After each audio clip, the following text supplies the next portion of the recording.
ये कहानी काल्पनिक घटनाओं पर आधारित है। इस कहानी का किसी भी जीवित अथवा मृत व्यक्ति से कोई संबंध नहीं। इस कहानी का उद्देश्य किसी भी धर्म या संप्रदाय को ठेस पहुंचाना नहीं। इस कहानी के जरिए हम किसी भी अंधविश्वास, काले जादू, भूत प्रेत व तंत्र मंत्र को बढ़ावा नहीं देते। नमस्कार दोस्तों, मैं हूँ आशुतोष और आप सुन रहे हैं हॉरर पॉडकास्ट आशुतोष के साथ। आप लोगों का हमारे इस YouTube चैनल पर स्वागत है। आज मैं आपको दो सच्ची घटना सुनाने वाला हूँ। दोस्तों, मेरे चैनल पर छलावा का 4 पार्ट और पड़ा है, आप चाहे तो उसे भी सुन सकते हैं। वीडियो लिंक मैं डिस्क्रिप्शन में दे दूंगा। पसंद आए तो हमारे वीडियो को लाइक और चैनल को सब्सक्राइब जरूर कर लें। दोस्तों, अगर आपके पास भी ऐसी कोई मजेदार रोचक घटना है तो हमें कमेंट करें। आज मैं आपके लिए 2 ऐसी घटना लेकर आया हूं जो आपकी भूत प्रेत वाली सोच ही बदल के रख देगी। पहली घटना हमें धीरेन्द्र पांडे जी ने राबर्ट्सगंज जिला सोनभद्र से भेजी है और दूसरी कहानी हमें अरुण वर्मा जी ने चुनार जिला मिर्जापुर से भेजी है। तो चलिए आज की पहली घटना की शुरुआत करते हैं। मेरा नाम धीरेन्द्र है और मैं राबर्ट्सगंज का रहने वाला हूँ। ये घटना आज से करीब 12 साल पहले की है। उस वक्त मैं 9वीं कक्षा में पढ़ाई करता था। यह उस दिन की बात है जब हमारे गांव के लोग होली का त्योहार मना रहे थे। होली का त्योहार किसे अच्छा नहीं लगता, बड़ों से लेकर बच्चों तक हर कोई इसे बड़े धूमधाम से मनाता है। और उन दिनों बड़े बुजुर्ग लोग होली के कामों में लग जाते थे, तो हम बच्चों का एक ही काम होता था और वो ये कि होली जलाने के लिए आसपास के इलाके से लकड़ियां इकट्ठा करना। उस साल भी हम सभी लोग हमेशा की तरह बड़ी धूमधाम से होली मनाना चाहते थे। तो जैसे हमें बताया गया था, हम बच्चों ने एक दिन पहले ही दोपहर को आसपास के इलाके से लकड़ी इकट्ठा करना शुरू कर दिया। अब हम सभी बच्चे, ज्यादातर हम उम्र होने की वजह से, हम थोड़ी बहुत लकड़ी इकट्ठा करते करते पास ही के एक मैदान में खेलने चले गए। लेकिन खेल खेल में हम ये भूल गए कि हमें तो बहुत ज्यादा लकड़ियां इकट्ठी करनी है। अब हमारे पास जो लकड़ियां थी वो होली के लिए काफी नहीं थी। शाम का वक्त हो चला था, तभी गांव से एक लड़का आकर चिल्लाने लगा कि गांव के लोग बड़बड़ाने लगे हैं। सुबह से सबको लकड़ियां लाने भेजा है और अब तक वहां एक भी लकड़ी जमा नहीं हुई है। बहुत गालियां पड़ने वाली है। उसकी बात सुनते ही वो मेरे साथ जो दोस्त थे वो लकड़ी लाने यहाँ वहां भागने लगे। उस वक्त मेरे दोस्त मोहन ने मुझसे कहा कि रुक जाओ, भागने की जरूरत नहीं है। बीच रास्ते में एक पुरानी कोठी है ना, उसमें कई सारे लकड़ियां हैं। जाते जाते वहीं से कुछ लकड़ियां लेकर हम घर चले जाएंगे।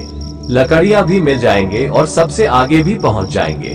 वैसे भी इतने सालों से वहां कोई रहता तो नहीं है, तो किसको पता चलने वाला है कि हमने कहां से लकड़ियां लाई है। मुझे भी मेरे दोस्त की बात ठीक लगी और फिर हम दोनों उस कोठी की तरफ चले गए।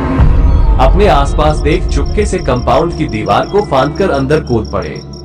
उस वक्त ज्यादा नहीं, शायद शाम के कुछ 5 बज रहे थे। फिर धीरे से हम दोनों उस कोठी के अंदर घुस गए। अंदर जाते ही हम दोनों को घुटन सी होने लगी, क्योंकि अंदर तो सब तरफ बस धूल ही धूल थी। अंदर हर जगह मकड़ी के जाले बने हुए थे। हवा ऐसी घुटन भरी थी कि सांस लेने में तकलीफ हो रही थी। ऐसा लग रहा था कि कोई आदमी अगर यहाँ सिर्फ एक रात गुजारी तो वह दम घुटकर मर जाएगा। मैंने जल्दी से जाकर उस कोठी की खिड़कियां खोल दी। टूटी पुरानी काली पड़ी हुई खिड़कियां खोलने के बाद हमें थोड़ी राहत महसूस हुई। अंदर के बदबूदार हवा धीरे धीरे सांस लेने लायक हो गए। वहां नीचे करीबन 4 से 5 कमरे थे और ऊपर भी एक मंजिल थी। वो एक लकड़ी और पत्थरों से बना हुआ बहुत पुराना मकान था। जब हम दोनों एक कमरे से दूसरे कमरे में यहाँ वहां घूम रहे थे, तब मुझे ऐसा लगा जैसे हम दोनों के अलावा वहां कोई है, जो कि हमारे साथ साथ ही हमारे पीछे पीछे घूम रहा है। मैंने मेरे दोस्त से कहा, तुझे यहाँ कुछ अजीब सा नहीं लगता? मेरे दोस्त ने मेरी बात को काटते हुए कहा, हाँ वही तो मैं भी कहने वाला था। ये कोठी कब से बंद पता नहीं, लेकिन जब से मैं इसे देखता रहा हूँ ना, तब से यह ऐसी ही है। सुना है कि कई साल पहले इस कोठी में 2 खून हुए थे, उसके बाद से कोठी ऐसे ही बंद पड़ी हुई है और शायद इसीलिए डर के मारे यहाँ कोई आता जाता नहीं। मैं तो बचपन से यही आसपास खेलता रहा हूँ, लेकिन मुझे आज तक यहाँ कुछ भी अजीब दिखाई नहीं दिया। मेरे दोस्त की बात सही थी, हम बच्चे कब ऐसी बातों को सीरियसली लेते हैं। वैसे भी हम सभी बड़ों की बातों को मजाक समझकर भुला देते हैं। मुझे कभी कभी ऐसा ही लगता था कि यह बड़े लोग बच्चों को डराने के लिए कुछ भी बकवास कहानियां बनाकर सुनाते रहते हैं। जब हम एक कमरे से दूसरे कमरों में जा रहे थे तो अंदर ज्यादा लकड़ियां नहीं थी। मैंने मेरे दोस्त से कहा, तूने तो कहा था कि यहाँ बहुत सारी लकड़ियाँ हैं। तब उसने पलटकर मुझे जवाब दिया, ये गांव वालों ने एक एक कर शायद यहाँ से लकड़ियाँ गायब कर दी है। आ चल ऊपर चलकर देखते हैं। तब मैंने आगे और पूछा, अच्छा यहाँ असल में हुआ क्या था? उसने गंभीर आवाज में कहा, 2 खून हुए थे। मैंने फिर जिज्ञासा से पूछा, मतलब किसका किसका? इसी घर के मालिक और मालकिन का। अब मेरी जिज्ञासा और बढ़ती जा रही थी। मतलब कैसे, किसने मारा था उन्हें? कप्तान ने मुंह बनाते हुए कहा। बहुत पकाऊ स्टोरी है। कहते हैं कि इस घर का मालिक बहुत शकी इंसान था, हर वक्त अपनी पत्नी पर शक किया करता था। ऊपर से उसे कोई औलाद नहीं थी, तो एक दिन उसने गुस्से में आकर सबसे पहले अपनी पत्नी को मार डाला और किसी को पता ना चले इसलिए उसने उसे यहीं कहीं दफना दिया। कुछ ही दिनों बाद वह पागल जैसा बर्ताव करने लगा और फिर एक दिन उसकी पत्नी के भूत ने आकर उसे भी मार डाला। ऐसे भी कभी होता है क्या? बात करते करते हम दोनों भी लकड़ियों की पुरानी सीढ़ियों से होते हुए ऊपर की मंजिल पर चले गए। लेकिन सच कहूं तो कप्तान की बात सुनने के बाद उस सन्नाटे में सीढ़ियों से आती उस कड़कड़ाती आवाज से मुझे डर लगने लगा था। हम जब ऊपर पहुंचे तो ऊपर छत से टूटकर आसपास बिखरी हुई कई सारी लकड़ियां पड़ी हुई थी। ऊपर का कमरा भी स्टील की बदबू से भरा पड़ा था। मैंने ऊपर जाते ही कमरे की पीछे की खिड़की खोल दी और कप्तान से कहा, ऐसा करते हैं कि मैं नीचे जाता हूं और तू ऊपर से लकड़ियां नीचे फेंक, मैं उन्हें उसी वक्त उठाकर कंपाउंड की दीवार से बाहर फेंक देता हूं। फिर हम बाहर पड़ी सारी लकड़ी इकट्ठा कर यहां से निकल जाएंगे।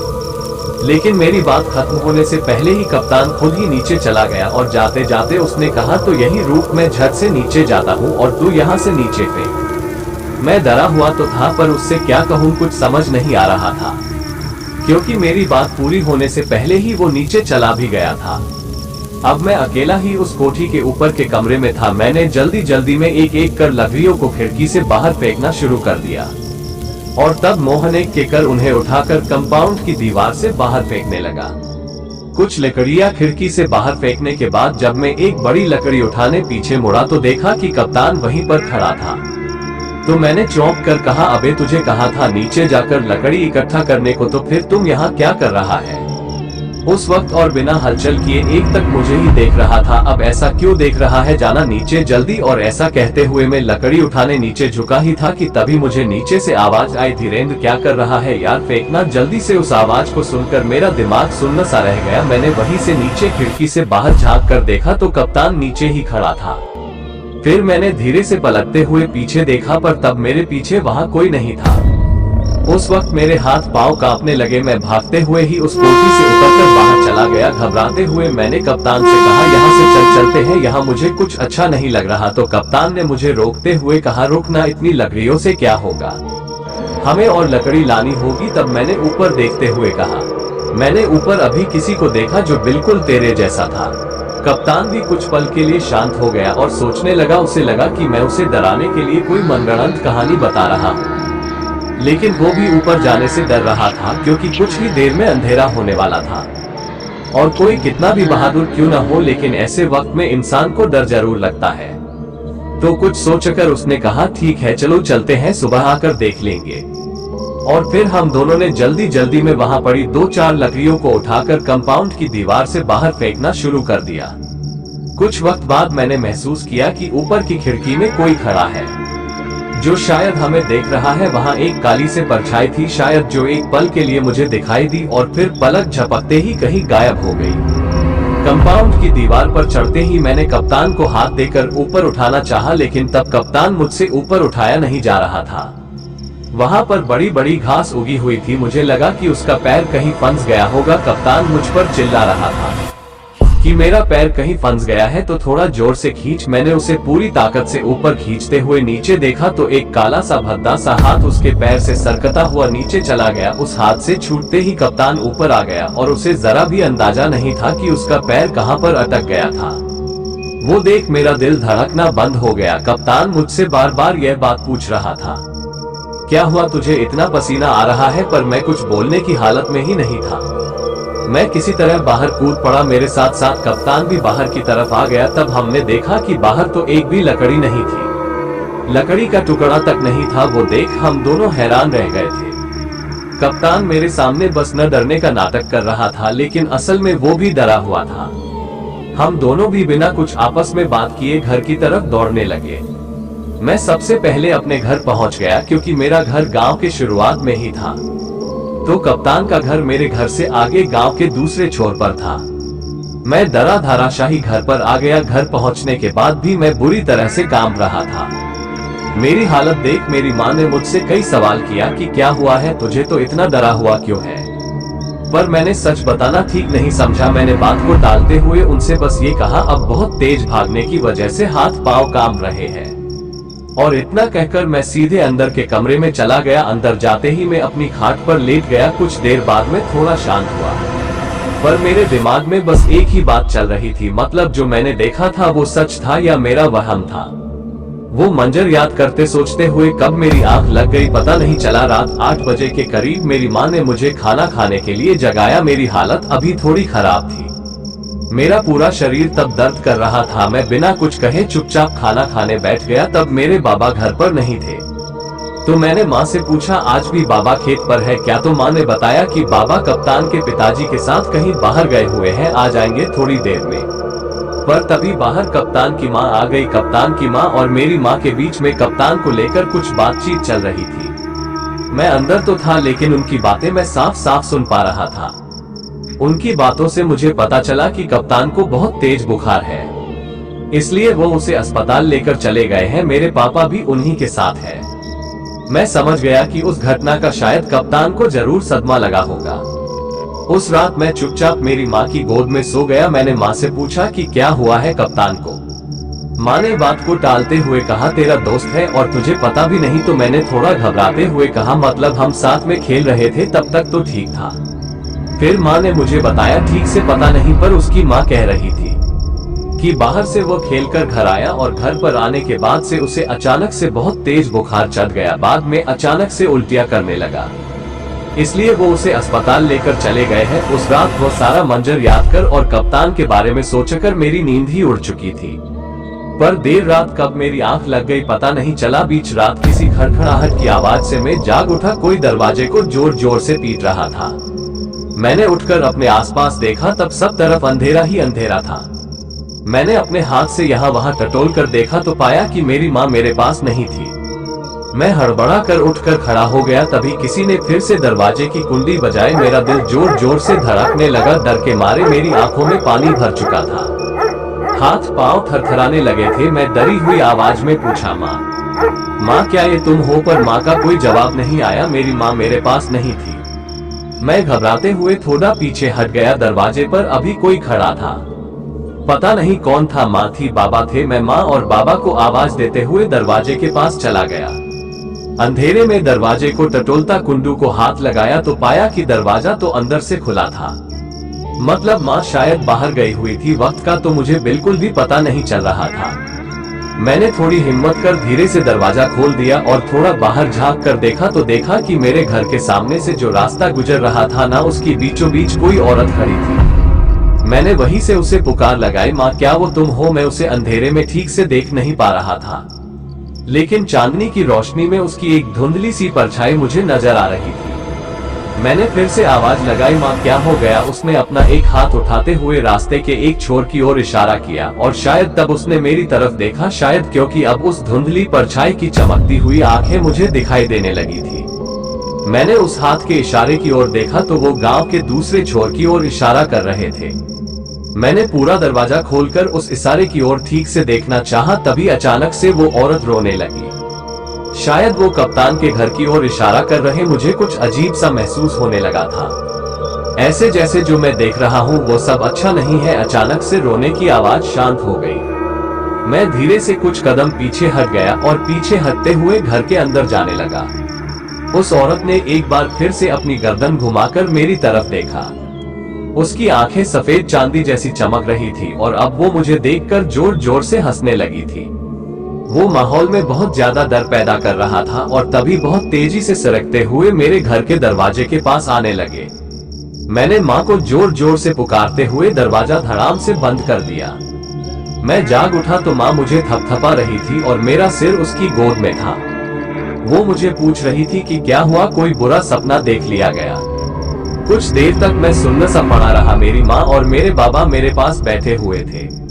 मेरी माँ मेरे सर को सहला रही थी। थोड़ा शांत होने के बाद मैंने माँ से पूछा, अभी कुछ देर पहले किसी ने जोर जोर से दरवाजा खटखटाया था, इसीलिए शायद मैं डर गया। तब माँ ने मुझे बताया कि बाबा अभी घर आए हैं और तब से तुम नींद में कुछ बड़बड़ा रहे थे। मैं उस वक्त माँ को बताना तो चाहता था कि मैंने सपने में क्या देखा था, लेकिन तब पहले मैंने बाबा से पूछा कप्तान कैसा है। अब बाबा ने बताया कि तबीयत तो ठीक है और अभी उसे घर वापस लेकर आए हैं। इसलिए फिर मैंने मेरे घर वालों को उस घटना के बारे में कुछ भी नहीं बताया। दूसरे दिन हमारे स्कूल को छुट्टी थी, लेकिन मेरे अंदर डर इस कदर भर गया था कि उस दिन मैं एक पल के लिए भी घर से बाहर नहीं गया। शाम होते होते मेरा डर और बढ़ गया था। पता नहीं कि कप्तान की तबीयत कैसी थी। रात को मेरी माँ मुझे जबरदस्ती होली की पूजा के लिए अपने साथ लेकर चली गई। होलिका की पूजा होते ही होली को अग्नि से जलाया गया। होली इतनी ऊंची थी कि होली की रोशनी चारों तरफ फैल गई थी। ऐसा लग रहा था जैसे आग की लपटें ऊपर आसमान को छू रही हो। तब मेरा ध्यान होली की दूसरी तरफ गया। दूसरी तरफ कप्तान खड़ा था। मैं उसके पास जाने ही वाला था कि मैंने थोड़ा गौर से देखा कि वो मुझे घूर रहा था। उसका चेहरा बहुत शांत और सुंदर सा था, शांत जैसे किसी जिंदा लाश का हो। वो बिना पलकें झपकाए एक तक मुझे ही देखे जा रहा था। मैं कुछ कदम आगे जरूर बढ़ा था, लेकिन उसका रंग रूप देखकर मैं अपनी जगह पर ही रुक गया। कल की घटना के बाद मुझे उसके पास जाने से भी डर लग रहा था, पर तभी मैंने महसूस किया कि कोई परछाई उसके पीछे उभर रही है। हल्के हल्के किसी आग की तरह वो परछाई उसी के पीछे खड़ी लहरा रही है। होली की आग की रोशनी में उसका चेहरा मुझे लाल लाल जलता हुआ दिखाई दे रहा था। उसके पीछे की परछाई काली सी थी, साफ साफ तो नजर नहीं आ रहा था, पर कुछ देर में वो परछाई फिर से छोटे होते होते शायद कप्तान के पीछे कहीं छिप गई। तब कप्तान ने एक आखिरी बार मुझे गुस्सैल भरी नजरों से देखा और मुझे देखता हुआ वह पीछे मुड़कर चलने लगा। मैंने उस पर से अपनी नजरें हटा ली और फिर नजर चुराकर उसे देखने लगा। वो चलते हुए अंधेरे में कहीं चला गया। सारे लोग अपनी ही धुन में थे। किसी का कप्तान पर ध्यान नहीं था। उसके उस बर्ताव की वजह से मुझे उससे बात करने से भी डर लगने लगा था। कुछ वक्त बाद मैं भी अपने घर चला गया। आधी रात हो चुकी थी, लेकिन अभी मुझे नींद नहीं आ रही थी। बार बार कप्तान का लाल लाल चेहरा मेरी आंखों के सामने आ रहा था। बीच रात बाहर किसी तरह का हंगामा खड़ा हो गया। बाबा तेजी से उठकर घर के बाहर चले गए। माँ भी उठते हुए जाकर दरवाजे के पास खड़े हो गई। मैं अपनी आंखों को मसलते हुए माँ के पीछे छुपकर बाहर देखने लगा। बाहर गांव के कुछ लोग कप्तान को ढूंढ रहे थे। माँ ने मुझे अंदर जाकर सोने को कहा। दूसरे दिन सुबह तक सभी लोग कप्तान को ढूंढ रहे थे। वो कहाँ चला गया था किसी को कुछ पता नहीं चला। वो होली के बाद से ही कहीं गायब हो गया था और शायद मैं अकेला इंसान था जिसने कप्तान को आखिरी बार कहीं जाते हुए देखा था, काले घने अंधेरे में। पर अंधेरा कहां तक जाता है किसी को नहीं पता। नमस्कार दोस्तों, ये दूसरी कहानी हमें भेजी है अरुण वर्मा जी ने। तो चलिए दूसरी कहानी की शुरुआत करते हैं। मेरा नाम अरुण वर्मा है। मैं अभी 60 साल का हूँ। मेरे साथ हुआ ये किस्सा मैं आज आपसे शेयर करना चाहता हूँ। जब ये हादसा मेरे साथ हुआ था तब मेरी उम्र कुछ 25 साल या 26 साल की रही होगी। उस वक्त मैं कलेक्शन ऑफिस में काम करता था, मतलब अब भी करता हूँ, लेकिन उस वक्त मेरा काम ज्यादातर गांव के आसपास ही हुआ करता था, इसलिए मेरी पोस्टिंग भी ज्यादातर गांव के पास ही होती थी। तब मुझे नौकरी किए हुए कुछ 2 या 2.5 साल हुए थे। शादी नहीं हुई थी तो अकेला ही क्वार्टर में रहता था। ऑफिस और आसपास के गांव आने जाने के लिए खुद की बाइक ले रखी थी। उसी बाइक को लेकर मैं काम पर जाता था और कलेक्शन करने भी। गांव के कच्चे और ऊबड़ खाबड़ रास्तों के लिए वो सही भी था। मुझे अच्छे से याद है कि वह मार्च का महीना था और सारे गवर्नमेंट के काम को मार्च में बिलिंग करके क्लोज करना होता था, तो इसलिए मुझे रोज गांव जाना पड़ रहा था। उस महीने में सबसे ज्यादा काम होता था, लेकिन नई नौकरी थी तो काम करने में अच्छा भी लगता था। ऐसे ही एक बार मुझे एक गांव जाना था। मेला मुंडा नाम था उस गांव का, और उस गांव जाने के लिए मुझे एक और गांव से होकर जाना था जो कि नवीन पल्ली था। इस गांव में मेरा हमेशा से ही आना जाना होता रहता था, इसलिए मैंने ये सोचा कि अगर जाना ही है तो पहले नवीन पल्ली जाकर अपना काम निपटा लूंगा और फिर रात उसी गांव के सरपंच के यहाँ रुक जाऊंगा और फिर वहां से सुबह सुबह मेला मुंडा के लिए निकल जाऊंगा। उन दिनों काम के सिलसिले में मेरे गांव के सरपंच से अच्छी पहचान हो गई थी।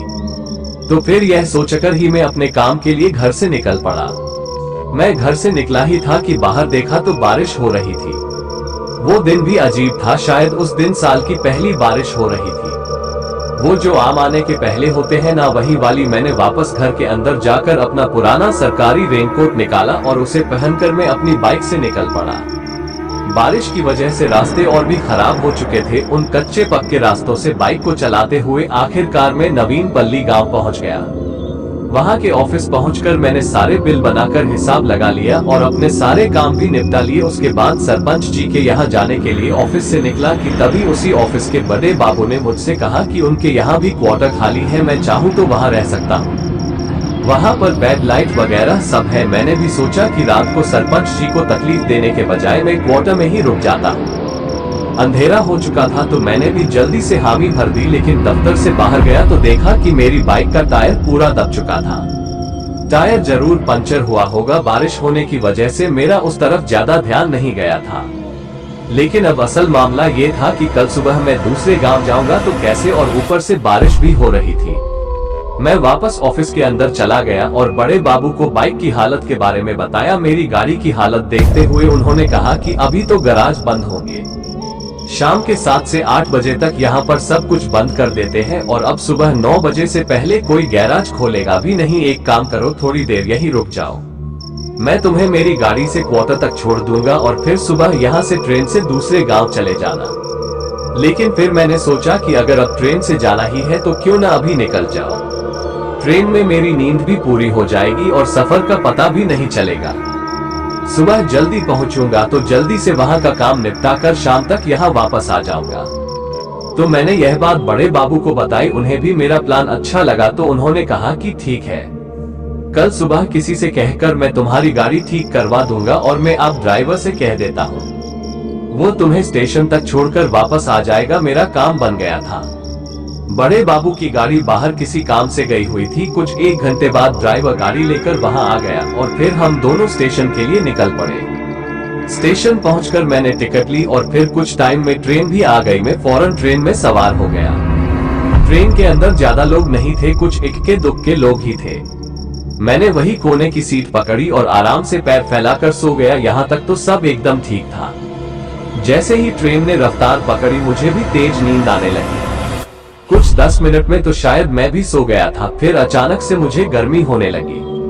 आंख खोलकर देखा तो गाड़ी के अंदर घना अंधेरा था और बाहर से हल्की रोशनी खिड़की से अंदर आ रही थी। शायद मैं किसी स्टेशन पर था। मैंने सोचा कि कहीं मैं पहुंच तो नहीं गया। ये सोचते हुए उठकर मैं गेट पर जाकर खड़ा हो गया। बाहर देखा तो मैं मेला मुंडा स्टेशन पर पहुंच गया था। तो मैंने अपना सामान उठाया और मैं वहीं उतर गया। आसपास के सभी लोग चैन की नींद सो रहे थे। मैं नीचे उतरा तो देखा कि वहां पर कोई भी नहीं था, इसलिए मैंने घड़ी में देखा तो रात के कुछ 2-2:30 बज रहे थे। मैंने सोचा यार ये तो मुझे आधा घंटा पहले ही पहुंचा दिया।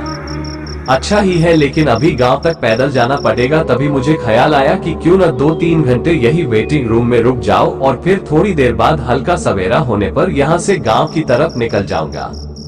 और ये सोचकर मैं यहाँ वहाँ वेटिंग रूम को ढूंढ रहा था कि तभी मेरी नजर कोने में खड़े 2 आदमियों पर पड़ी। यह वही वक्त था जब मैंने अपनी जिंदगी की सबसे बड़ी भूल की थी। मैं उनके पास चला गया और उनसे पूछने लगा कि वेटिंग रूम कहाँ है। उन्होंने मेरी बात का कोई जवाब नहीं दिया। वो तो बस किसी पुतले की तरह खड़े थे, उनमें कोई हलचल नहीं थी। फिर उन्होंने मेरी तरफ अपना सर घुमाकर देखा। वो मंजर कुछ यूं था जो बयान करना मुश्किल है। उनकी आंखें एकदम काली थी, किसी अंधेरे काली गुफा की तरह। न उनमें कोई रोशनी थी और न ही कोई रिफ्लेक्शन था, बस था तो अंधेरा। वो देखकर मैं मानो अपनी जगह पर ही जमसा गया। फिर क्या था, मैं अंदर की तरफ जाने लगा ताकि किसी को ढूंढकर उन्हें मैं बता सकूं कि मैंने अभी क्या देखा है। तभी मेरी नजर पास ही बैठे एक आदमी पर पड़ी जो कि कंबल ओढ़कर स्टेशन की सीढ़ियों पर बैठा हुआ था। मुझे लगा कि वो कोई कुली वगैरह होगा। उसके पास जाकर मैंने उसे आवाज लगाई, लेकिन वो बोला नहीं। मैं उसके और पास चला गया और उसे फिर से आवाज दी तो उसने अपना सर उठाकर मेरी तरफ देखा। उसकी बस एक आंख थी और उसका आधा चेहरा ही नहीं था, जिसमें से चेहरे की हड्डी मुझे साफ साफ दिखाई दे रही थी। गाल में से मुझे उसके सारे दांत तक नजर आ रहे थे। बस ये देखा ही था। मैं अपनी जान लेकर चिल्लाते हुए वहां से भागने लगा। मैं बाहर का रास्ता ढूंढ रहा था। लेकिन कोई रास्ता मुझे दिखाई नहीं दे रहा था। फिर धीरे धीरे मुझे कई लोग दिखने लगे। एक औरत थी जिसकी साड़ी जलकर उसके जिस्म पर ऐसी लिपटी हुई थी मानो उसके अंग का कोई हिस्सा ही हो, और उसके चेहरे पर हाथों पर मांस जलकर लटक रहा था। मैं समझ नहीं पा रहा था कि मैं जो देख रहा हूँ वो क्या है। अगर वो सपना है तो मुझे बस जागना है, और अगर वो हकीकत है तो आज मेरा आखिरी दिन है। मैं भगवान का नाम जपते हुए बस इधर से उधर भागते जा रहा था कि तभी मुझे कोई लड़का दिखाई दिया जिसके कमर से नीचे कुछ था ही नहीं। उसकी कमर के नीचे का हिस्सा कटा हुआ था। पेट के अंदर से अतड़ियां निकलकर जमीन पर फैली हुई थी और वो उन्हें घसीटते हुए अपने हाथों के बल चला आ रहा था। वो सब कुछ मुझसे देखा नहीं जा रहा था। वो मेरे सहने की ताकत से बाहर था और मैं वहीं गिर पड़ा। मैं अपना होश खोने लगा था। शायद बस कुछ ही वक्त बचा था। मेरे और मेरी मौत के बीच सभी लोग मेरे आसपास खड़े थे, झुककर मुझे ही देख रहे थे। और अब मेरी आंखें धीरे धीरे बंद होती चली गई। कुछ वक्त बाद मेरी आंखें खुली। अभी भी कुछ लोग मेरे आसपास खड़े थे। वो मुझे घूर रहे थे। मैं झट से चिल्लाते हुए उठकर पीछे हट गया, लेकिन वो सभी लोग ठीक ठाक थे। वो मेला मुंडा गांव के ही लोग थे। मुझे बेहोशी की हालत में देख रहे थे। उन्हीं में से किसी ने मुझे पानी पिलाया। मैंने घड़ी में देखा तो सुबह के 5 बज चुके थे और वही लोग मुझे कुछ देर बाद अस्पताल लेकर चले गए। तब उन्हीं में से एक आदमी ने मुझे बताया, बहुत सालों पहले वही हमारे गांव का स्टेशन हुआ करता था, लेकिन एक रात की दुर्घटना की वजह से वह बंद हो गया है। उसमें काफी लोग जलकर मर गए थे। शायद मैंने भी उन्हीं को देखा था। उस घटना के बाद से मैंने अपना तबादला करवा लिया। चाहे आप मुझे डरपोक कहे, लेकिन मैं वो मंजर फिर कभी देखना नहीं चाहता था। ये भगवान की कृपा है कि मैं उस दिन जिंदा बच गया था, क्योंकि अगर गांव वालों की माने तो आज तक वहां से कोई भी जिंदा लौटकर वापस नहीं आया था। तो दोस्तों, कैसी लगी हमारी आज की कहानी हमें कमेंट में जरूर बताएं। हमारी वीडियो को लाइक और चैनल को सब्सक्राइब जरूर कर लें। धन्यवाद।